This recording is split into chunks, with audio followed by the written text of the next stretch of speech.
자, 필기하면서 수업 들으시면 되는데 갑자기 반도체 지원하다가 왜 이걸 하고 있냐면 이게 되게 중요한 정보거든요. 국어에서 맨날 출제돼요. 근데 나도 생각을 해보면 이거 누구한테 배운지 생각해보면 배운 적이 없어. 왜냐면 생각을 해봐. 일단 기본적으로 국어라는 과목은요 문과잖아. 근데 생각해보면 문과 자체잖아. 되게 웃긴 거야 사실은. 무슨 얘기인지 알아요? 그러니까 산업공학과 그 다음에 뭐 예를 들면 건축학과 이런 데는 이과 학과지만 문과를 뽑잖아. 문과도 뽑잖아. 반대로 국어라는 과목은요 그게 문학이면 당연히 문과겠지만 비문학 정보 처리 생각하면 되게 이과의 지분도 많단 말이야. 그러니까 거기서 내가 느낀 거야. 이게 좀 안타까운 얘기인데 국어를 가르치는 사람 중에 수학을 잘하는 사람이 그렇게 썩 많지 않은 거야. 그러니까 잘 몰라요. 자신도 없고. 그러니까 국어 독서 지문에 나오는데 못 가르치거나 얼렁뚱땅 넘어가는 경우들이 있는 거지. 예를 들면. 더군다나 이제 근데 이제 서울대 국어교육과 정도면 그분들은 뭐 의대를 가도 그냥 스카 의대 가실 분들이었어, 옛날에. 옛날엔 그랬어요. 옛날에 고대 의대가 또 이렇게 얘기하면 또 오름이 되니까 얘기 그만하고 훌리라고 했어요, 옛날에. 아무튼 그런 거 되니까 그만 얘기하고. 아무튼 그래서 하고 싶은 얘기는 뭐냐, 지금 내가 수업을 하다 보니까 왜 얘들이 모르지? 배운 적이 없겠다. 그래서 설명을 해주는 거거든요. 잘 보세요. 우리가 이제 디지털이라는 말과 아날로그라는 말은 한 번쯤 들어봤을 건데 뭔지 잘 몰라.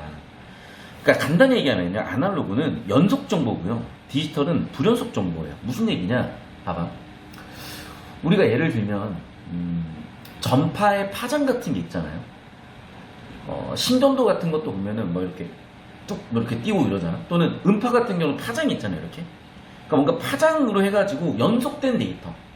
우리가 뭐 일반적으로 알고 있는 뭐 1차 함수든 2차 함수든, 즉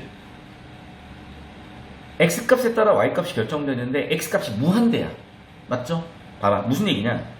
아날로그의 정의는 시간의 흐름에 따라서 변화하는 물리량, 그런 걸 아날로그라고 해. 아날로그에 대한 정의는. 그러니까 데이터 관점에서 보면 아날로그는 뭐냐면 시간 t에 따라서 그때그때 데이터가 정해질 거 아니에요. 문제는 시간이 무한대잖아, 쪼개버리면. 그럼 데이터도 무한대가 나오는 거야. 자, 그러면 옛날에는 어떻게 됐었냐, 여러분은 본 적도 없지만 카세트 테이프라는 게 있었어요.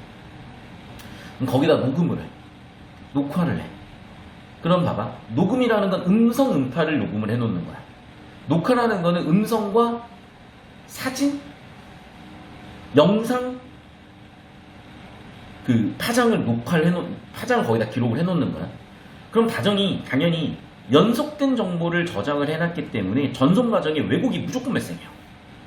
이해됐어? 그러니까 아날로그는 왜곡이 발생하는 데이터인 거야. 하지만 기술적으로 어쩔 수 없이 썼지. 그런데 디지털이라는 게 발명이 된 거예요. 디지털은 어떻게 발명이 된 거냐? 그게 바로 반도체야. 봐봐.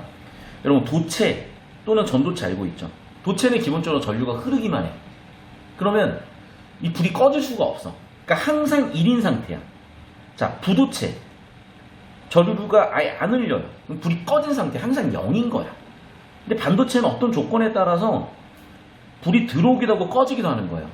즉, 불이 들어오면 1, 불이 꺼지면 0. 이렇게 해서 0과 1이라는 정보 전송이 가능해지는 거야. 즉, 불연속 정보를 활용함으로써 유한한 정보가 돼버리니 결국에는 정보 왜곡이 없어지는 거죠.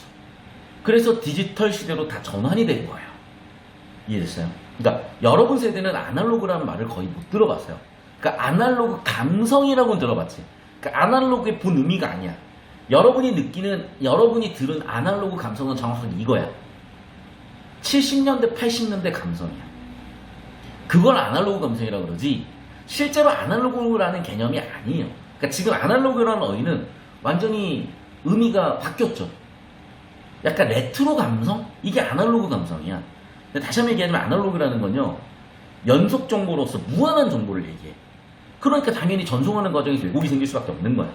반면에 디지털은요, 0 또는 1로 전송하는 거예요. 왜곡이 없지. 0 아니면 1로 데이터를 전송해버리면 되는 거니까.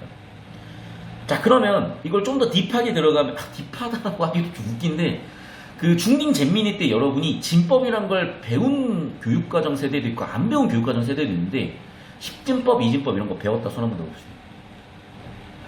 잠깐만요. 손 들어봐 빨리. 괜찮아.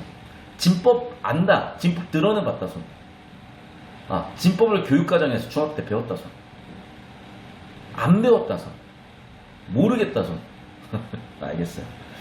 지금 옛날엔 배웠어. 왜냐면 생각을 해봐. 디지털과 아날로그를 되게 중요한 분기점이잖아요. 그러니까 배웠던 거야. 근데 지금 세대는 아날로그가 어딨어. 그러니까 안 배우는 거야 아예. 근데 이게 한편으로 생각을 해보니까 그러면 반도체 개념을 얘네들이 모르겠네가 된 거야. 이해됐죠? 그래서 내가 설명을 해주는 거야. 봐봐. 제가 아래다가 흰색 숫자를 써놨어요. 흰색 숫자는 10진법 수야. 10진법이라는 건, 진법이라는 건요, 숫자 개수를 얘기해. 그러니까 10진법이라는 건 뭐냐면 10개의 숫자로 표현하는 거예요. 그럼 봐봐. 0, 1, 2, 3, 4, 5, 6, 7, 8, 9 10개 숫자로 표현하는 거야. 선생님 10은요 더 이상 표현이 안 되잖아. 그러니까 한 자리 높여 써서 한 자리 높여서 쓰는 거야. 그게 10이야. 자, 이진법은 뭐냐? 숫자 두 개로만 표현하는 거야. 0하고 1만 쓰는 거야. 그럼 봐봐. 당연히 10진법 0은 이진법도 0이겠죠. 10진법 1은 이진법도 1, 두 개 썼어. 근데 다 써버렸네. 2가 못 온다니까 숫자 두 개로만 쓰니까. 그럼 어떻게 되냐? 한 자리 높여 쓰는 거야. 그러니까 10진법 2라는 숫자는 1, 0이 되는 거야. 이진법으로. 그래서 제가 오른쪽 끝에, 저쪽 끝에 이진법 수 1, 1, 0이라는 애는 6이 된다는 거야. 10진법으로. 어떻게? 봐. 제일 아래에 있는 0이라는 숫자는 2의 0제곱짜리 수예요. 그 다음 가운데 있는 2라는 건 2의 1제곱짜리 수야. 그 다음 2의 2제곱짜리 수야. 이렇게 옛날에는 진법을 배웠었어요. 알겠어? 이게 중학교 때 이거 한 4시간, 한 2시간 배웠나? 1시간 배웠나? 아무튼 그거 내가 지금 1분 만에 설명한 거다. 이게 왜 중요하냐? 봐봐. 비트라는 건 이진법 자릿수를 얘기하는 거거든. 그럼 32비트는 2의 32제곱짜리 수까지 표현할 수 있게 되는 거야. 64비트라는 건 2의 64제곱짜리 수까지 표현할 수 있게 되는 거야. 한 번에 표현 가능한 게. 한 번 연산 가능한 게. 그럼 봐. 64비트면 어마어마하게 빠른 거겠죠. 32비트보다. 그 느낌이야. 그래서 여러분이 인터넷 같은 거라든지 뭐 컴퓨터 같은 거 깔 때, 운영체제 같은 거 깔 때, 뭐 64비트 컴퓨터입니까? 뭐 24비트, 뭐 32비트 CPU입니까? 물어보고 운영체제를 설치해서 깔게 하는 게 사실 이 개념이야. 이해됐어요? 이게 비트 개념이라는 거야. 이거 왜 했다고? 반도체. 야, 우리나라 GDP의 30%가 반도체예요. 삼성. 반도체. 우리나라는 반도체 없었으면 지금 이 나라가 못 돼요. 우리나라가 반도체가 없었잖아. 뭐 비유해봐야 느낌 잘 나올 테니까. 아무튼 그래서 반도체라는 개념은 이 맥락에서 중요한 거고, 이걸 내가 왜 건드려 주냐면 나오잖아. 비트라는 개념이 반복적으로 출제가 되잖아요. 근데 이걸 모르고 넘어가더라고 애들이 계속. 왜? 교육까지 빠져버린 거야 요즘 애들은. 그러니까 비트 이진법의 개념을 니네는 몰라. 근데 출제하는 사람들은 국어 출제자들이잖아요. 교육과정이 하도 바뀌니까 알겠지 뭐, 이런 느낌인 것 같다. 아니, 수능 국어 내는데 뭐 국수 영탐 전과목 교육과정 언제 다 보고 있어. 그냥 적당히 교과서 모아놓고 또는 기출 모아놓고 국어 기출 모아놓고 국어 EBS 모아놓고 알겠지? 이러고 내버리는 거야. 애들은 몰라. 환장하는 거 있잖아. 근데 이미 기출에 나왔어. 알아야 되는 거야. 비트라는 개념을. 그러니까 수학 때문에 알아야 되는 게 아니라 국어 때문에 알아야 돼. 그래서 아날로그라는 개념과 디지털이라는 개념과 이진법이라는 개념과 비트라는 개념을 수학 때문에는 몰라도 기술과정에서 배우지 않았을까? 기술과정 때문에도 몰라도 국어 때문은 알아야 돼. 그래서 설명드린 거고요. 계속해서 이 질문 가보겠습니다. 자, 광통신은 나오죠. 벌써 통신, 데이터 조서.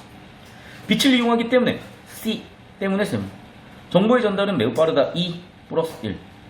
길이 증가 위로 화살표, 세기 감소 아래로 화살표 때문에 앞에다 C. 광신호는 매우 약해진다. 2 아래로 화살표. 마이너스 1. 장단점이야. 속도는 빠른데 어떻게 돼? 신호가 약해져. 빛은 광자의 흐름이므로 C, 광자의 흐름에다 C. 세기가 약해진다는 것은 광자수가 적다. 2 아래로 살펴. 따라서 세모. 광통신에서는 적어진 광자수를 검출하는 장치가 필수적이며 PS1. 약한 광신호도 측정이 가능한 크기의 전기신호로 변환해주는 측정 가능한 크기의 변환 S2. 에벌런치 광 다이오드가 널리 사용되고 있다. 자, 두 가지가 필요한 거예요. 적어진 수의 광자 검출 S1. 두 번째, 그 약한 거를 측정 가능하게끔 변환해줘야 돼요. 자, 현관펜으로 밑줄. 에벌렌치 광다이오드가 뭔지 봐야 되겠죠. 2달러 현관펜 밑줄, 에벌렌치 광다이오드 현관펜 밑줄 치시고 1끝 2첫 역시 주제 세팅 흐름 보일 겁니다. 에벌렌치 광다이오드가 뭘까? 크게 자, 샵 넘버 1 흡수층이 있고요. 에벌렌치 영역이 있고요. 전극으로 구성되어 있다. 3단계 구성이네. 흡수층에는 충분한 에너지를 가진 광자가 입사되면 흡수층의 샵 넘버 1 충분한 에너지를 가진 광자에다 C 입사되면 세모 전자와 양공쌍이 생성된다 E. 그러니까 광자라는 건 입자를 그랬잖아. 광자가 들어왔어. 전자 양공이 나온대. 봐봐. 광자가 뭐야? 광자. 빛이라니까 빛. 그러니까 어디 나왔는데요? 이제 보면은 1달러 위에서 네 번째 줄에 빛은 광자의 흐름이므로가 있어요. 이 짓을 하면 얘는 이미 끝난 거야. 왜냐면 봐봐. 광자, 빛광자잖아. 빛광을 쪼개보겠다. 원자라는 개념처럼. 쪼개보겠다는 개념이거든. 근데 그거를 단어 뜻을 모르고 있는 상태가 되면서 그걸 자꾸 지문에서 찾으려고 해봐. 되겠니? 실전에서 시간 안에? 정보 정리가 되겠어요? 이해는 되겠어요? 처음 본 단어인데 이미 끝난 거야. 그러니까 다시 한 번 말씀드리죠, 여러분. 기본적인 어휘력, 영어처럼 국어도 필수적이고 그게 국어 능력이에요. 그래서 옆에다가 어휘력이라고 적으시고 광자라고 적으시고 지문 가능 하지만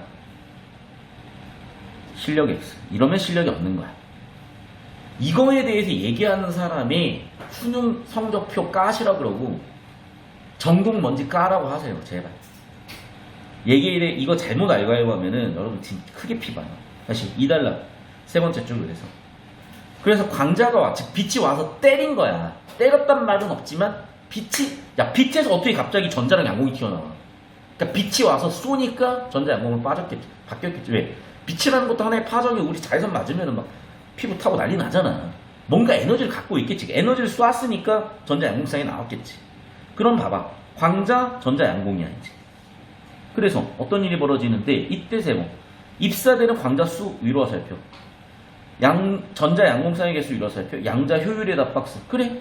조금 나와도 많이 산출되면 효율이 높은 거겠죠. 소자의 특성과 입사광의 파장에 따라 세모 C 양자의 효율은 그렇게 결정이 된대. 에벌렌치 강 다이오드 성능에 되게 중요하대. 왜 그렇지? 아하, 봐봐. 1달러에 문제제기가 있었어요. 세 번째 줄 감소한다 P. 빛의 세기가 감소해. 맞아. 그런데 양자 효율이 높을수록 뭔가 더 증폭시킬 수 있지 않을까? 그래서 2달러 끝 3달러 초반부 S라고 적고 PSS로 살펴. 역시나 그럴 건데 계속해서 2단계 볼게요. 흡수충 샵 넘버 2. 그럼 봐봐. 현관펜 드세요. 2달러 초반부의 주제 세팅인데 샵 넘버 1 흡수충 에벌렌치 영역 정급. 샵 넘버 1 흡수충 2달러에서 샵 넘버 1 흡수충으로 이어져요. 2달러의 샵 넘버 1 흡수충이라고 씁시다. 다시 생성된 전자 양공은 각각 양의 전극과 음의 전극으로 이동한다. 전극으로 샵 넘버 3. 그리고 봐봐. 전자에다가 마이너스 동그라미, 양공에다 플러스 동그라미. 그러면 당연히 마이너스는 플러스 극으로, 플러스는 마이너스 극으로 간다는 설명이 없어도 초등학교 잼민이도 아는 내용이겠죠. 전자의 양공에서 전극으로 화살표. 됐어? 그러니까 이런 하향식이 안 되면 박살나는 거야. 필기 따라오세요, 여러분. 이 과정의 세모, 전자는 에벌렌치 영역을 지나 샵 넘버 2. 이곳에는 세모, 소자의 전극에 걸린 역방향으로 간한 전기장, 역방향 전압이다 C, 강한 전기장이다 E. 이 전기장은 세모, 전압의 클수를 이루어 살펴, 커진다 이루어 살펴. 강한 전기장이다 C, 큰 속도에다 E. 이후 세모, 충돌한다 C, 속도 줄어든다 E. 새로운 전자 양공쌍이다 결과 E. 이 현상 밑줄 충돌 이온화. 자, 봐봐.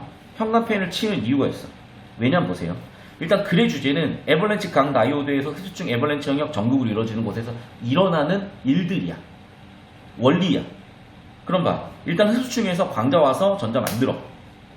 그리고 거기 나온 개념 중에 하나가 뭐냐면 양자 효율이라는 개념이에요. 양자 효율이 뭐예요?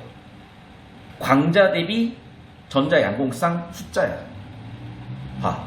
이미 지금 새로운 정의나 반복되는 단어들이 주제고, 그러면 새로운 정의, 반복되는 단어들이 계속 연결, 단계, 순서를 가지고 있으면 그걸 잡아야지. 그래서 형광펜으로 이단락의 양자 효율 밑줄, 광자 밑줄, 전자 양공쌍 밑줄. 그러니까 이단락의 두 번째 줄, 광자, 전자 양공쌍, 양자 효율 밑줄. 봐봐. 에벌렌치 광다효율을 잡았을 때랑 흡수층 에벌렌치 영역 전국을 잡았을 때랑 광자, 전자 양공쌍, 양자 효율을 잡았을 때는 위계가 다르죠. 최상위 위계는 뭐야? 에벌렌치 광다이오드야. 차상위 위계는 뭐야? 차상위 정보는 뭐야? 흡수층 에벌렌치 영역 전극이야.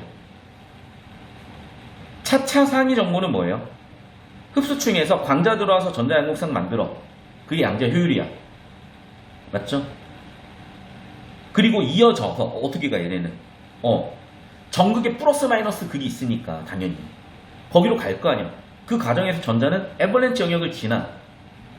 자, 에벌렌치 영역 3단락 두 번째 줄 현관표 입출 치시고 2단락 기억 에벌렌치 영역에서 3단락 두 번째 줄 에벌렌치 영역으로 화살표는 돼. 그럼 흡수층에서 일어나는 1, 에벌렌치 영역에서 일어나는 1이 있을 거 아니야. 에벌렌치 영역에서 일어나는 1이 있는데 뭐야?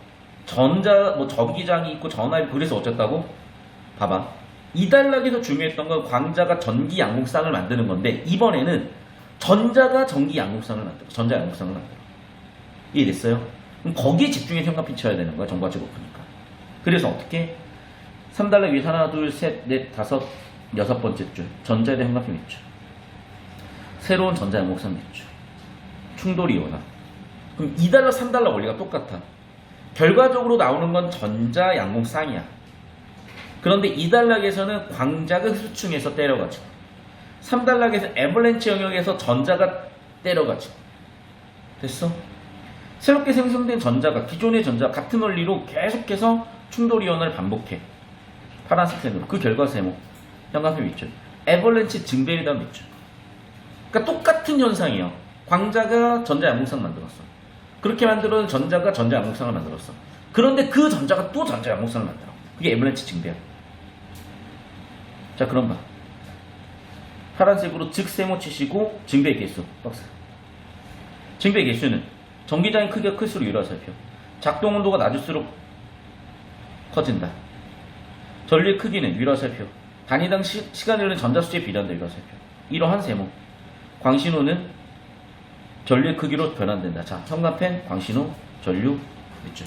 봐. 광자가 와가지고 전자 양극상 만들었죠. 그러면 전자가 생겼으니까 전자의 흐름 뭐가 생기겠어? 전류의 흐름이 생기겠지. 전자가 많아질수록 전류도 많아지겠지. 그 얘기야. 됐죠? 그 핵심 정보에 집중하라는 얘기예요. 이렇게. 한편 벌써 끝났어? 세모. 에벌렌치 강다이오드는, 자, 형광펜은 에벌렌치 강다이오드, 형광펜 밑줄. 그러면 1단락, 2단락 에벌렌치 강다이오드에서 마지막 단락 에벌렌치 강다이오드 화살표 연결. 흡수층 샵 넘버 1이죠. 에벌렌치 영역 샵 넘버 2죠. 반도체 물질에 따라 C, 세모, 검출 가능한 빛의 파장 대역이 다르다. 예를 들면 세모 치시고 수치 발표도 끝이야. 딱 봐도. 그러려고 넣어놓은 거야. 끝났죠? 이 느낌이에요. 굉장히 구조 깔끔합니다. 에벌렌치 강다이오드 왜 쓰이니? 광통신 하다 보면은 통신의 길이가 멀어질수록 빛의 세기가 감소하니까 정보량이 잘 안 들어가. 그러니까 어떻게? 에벌렌치 강다이오드를 집어넣어가지고 그 문제 해결할 거야. 첫 번째, 적어진 수의 광자 검출. 두 번째, 전기 신호로 변화할 거야. 그래서 측정이 가능하게 만들 거야. 어떻게 하는데? 흡수층에 광자가 와서 때려. 전자 양극성으로 만들어져. 그럼 얘네가 3번, 전극으로 이동하면서 2번인 에벌렌치 영역에서 다른 분자들 만나고 다른 원자들 만나가지고 전자가 전자 양극을 두드러 깨가지고 만들어. 그러면 그 전자가 또 만들어. 그래서 광자가 전자 양극상 만드는 게 양자 효율. 그 전자가 전자 양극상을 만드는 게 충돌 이온화. 그렇게 만들어진 전자가 계속해서 전자 양극상 만드는 게 에벌렌치 증대. 그리고 그 개수는 당연히 에너지가 세야 되니까 전기장의 크기가 클수록, 전자 속도가 빠를수록 그렇겠죠. 그리고 아마 온도가 낮으면 저항이 작든지 그럴 거라고 나는 어디서 얼핏 들어서 알고 있거든요. 그럼 당연히 온도가 낮아, 저항이 낮으니까 당연히 전자들이 덜 감쇄되겠죠. 당연히 그러면 징백에서 커질 것이고 전자들이 많아 전류가 많이 흐르겠지. 그 얘기겠네. 끝. 이 얘기예요. 됐어? 그래서 여러분 반도체의 원리는요. 나올 수밖에 없고 이미 많이 나왔어. 그럼 앞으로 반도체는 제가 얘기했다시피 나올 확률이 높은 게 우리 지금 이진법 컴퓨터거든요. 0과 1. 반도체가 불이 꺼지면 0이고 들어오면 1이야. 그렇게 0과 1로 했었는데 이제 어떻게 되냐면 3개. 기억나잖아. 양자 컴퓨터. 0과 1이 공존한 상태가 있어버리잖아. 그럼 상진법 컴퓨터가 돼버리는 거야. 그럼 봐봐. 지금 2의 64제곱, 그게 64비트거든요. 근데 똑같이 3의 64비트를 만들어봐. 끝나. 그래서 사실은 그래서 이미 보안상에서 이슈가 뭐냐면 양자 컴퓨터를 방어하는 보안 기술이 필요했는데 개발이 됐어. 그게 아마 SK인가에서 개발했던 걸로 기억하거든요. 그게 얼마 안 됐어요. 그래서 아마 그런 정도 과학기술 정보까지 이어질 수 있으니까 흐름 잘 잡아보시라는 말씀 드렸습니다. 자, 정리되셨죠? 그럼 19번 문제 보도록 할게요. 에버랜치 강 다이오드는 전기 신호를 뭔가 이상한데? 거꾸로 갔네. 근데 봐봐, 이것도 일치발치독이 아니야. 원리만 보이는 거야. 주제 구조 한번 보이는 거야. 19번 위에다 써. 주제 플러스 구조. 그럼 어디서 어디로 오냐? 광신호에서 전기 신호죠. 1번 틀렸고. 2번 선지. 자, 흡수축 샵 넘버 1. 그러면 광자에다 C, 전자 양극상 E. 이거 맞네. 끝났네. 핵심 원리라고 써. 자, 3번. 입사된 강자수가 늘어나는 게 아니야. 강자수는 어차피 줄어들어. 그럼 어떻게 돼? 입사된 강자수에 따라서 생성되는 전자 양극상이 커져야 되는 거죠.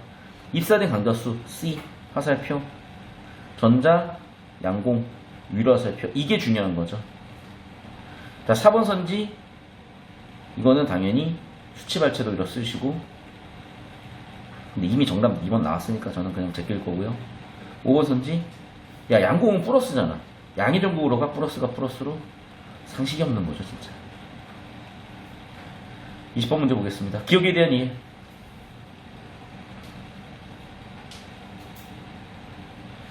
기억이 뭐였냐? 에버랜치 영역. 자, 에버랜치 영역에서 뭐냐? 전자가 전국으로 가면서 두드러 깨면서 전자 양극상 만드는 거야. 자, 그럼 봐봐. 역방향 전압이다 C, 속도 증가 E. 그랬던 것 같아. 근데 역방향인지 아닌지는 이제 좀 이따 발제도 해봐야 되긴 하겠지만. 2번 선지. 강한 전기장은 유라설표. 필수적이다. 전기장에 따라서 C, E 충돌이 일어나. 왜? 속도 만들어가지고 충돌시키니까. 그랬던 것 같거든, 얘도. 근데 뭐 좀 찜찜한 부분들은 좁히고 발제도 좀 이따 하시고. 3번. 유입된 전자가 생성하는 전자 양공수. 전자에다 C, 전자 양공 E. 이게 맞잖아. 근데 봐봐. 양자효율은 광자가 만드는 거였잖아. 맞죠? 아, 그리고 봐봐. 양자라는 거 자체가 뭐야? 전자효율도 아니고 무슨 양자효율이야. 이게 뭐예요? 여기서는 양자효율 박스 2. 충돌 이온화라고 써야죠. 역시 우리가 형광펜 친 놈들에서 정답이 나오는구나. 정답 3번 끝. 넘어가서 21번. 이거는 수치발췌도기라고 그랬죠. 수치발췌도기라고 쓰시고 가져오자 일단. 마지막 단락에 보니까 실리콘 300에서 1100, 저마늄 800에서 1600.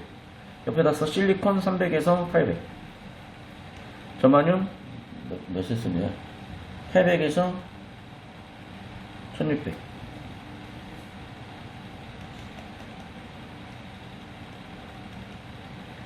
자, 봅시다. 자, 800 파장이 있어요. 그러면 얘는 실리콘도 되고 저마늄도 될 것 같거든. 그래서 에버랜치 광 다이오드 넣었어요. 100 나노 암페어 전류. 징배 개수는 40. 뭐 750에서 1000에서 파장이 뭐 가장 커지면 영적으로 잡아주는 뭐 그런 얘기를 했어. 자, 1번 선적 볼게요. 역방향 전압을 110에서 100으로 낮췄죠. 그러면 당연히 전압이 낮아졌으니까 에너지나 이런 값들이 다 낮아질 거고 징배 개수도 낮아질 것 같거든. 근데 100% 확신 없고 저는 60% 확신으로 일단 털어놓고 좁히고 그런지는 좀 이따 볼게요. 2번 선지 120으로 높였어요. 위로 살펴.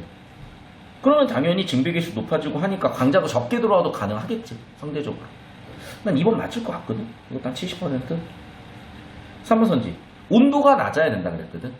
근데 이것도 봐봐. 하향식으로 내가 얹혀놓으니까 기억한 거야. 온도가 낮으면 저항이 낮아지니까 더 잘 되겠구나 라고 본 거야. 그래서 온도가 몇 도에서 몇 도야? 0도에서 20도로 높아져 버렸잖아. 그럼 당연히 저항도 높아지니까 아마 전자들은 덜 나갈 것 같거든요. 그럼 전자수가 줄어들어야 되니까 정답 3번일 것 같고, 좁혀놓고 발제도기 해봤더니 역시나 온도에 따라서 바뀌는 부분을 보였으면 정답 3번 끝이. 어떤 느낌인지 아시겠어요? 봐봐. 주제 구조만 잡아도 이렇게 깔끔하게 나오는데, 여기서 제가 한 가지 말씀드리고 싶은 거, 본인이 확신이 들기 전까지는요 구조도를 그려보세요.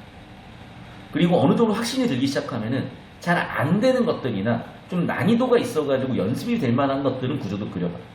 그러면서 수학 실력 쌓이듯이 국어 실력도 쌓일 거예요. 왜냐하면 봐봐, 수학도 그래프를 그려봐야, 수식을 손으로 써봐야 구체적인 자기가 가지고 있는 역량들이 문제풀이 상황에 적용이 되면서 점수화할 수 있는 실력으로 쌓여가는 것들처럼 국어도 마찬가지, 그게 필요하다는 겁니다.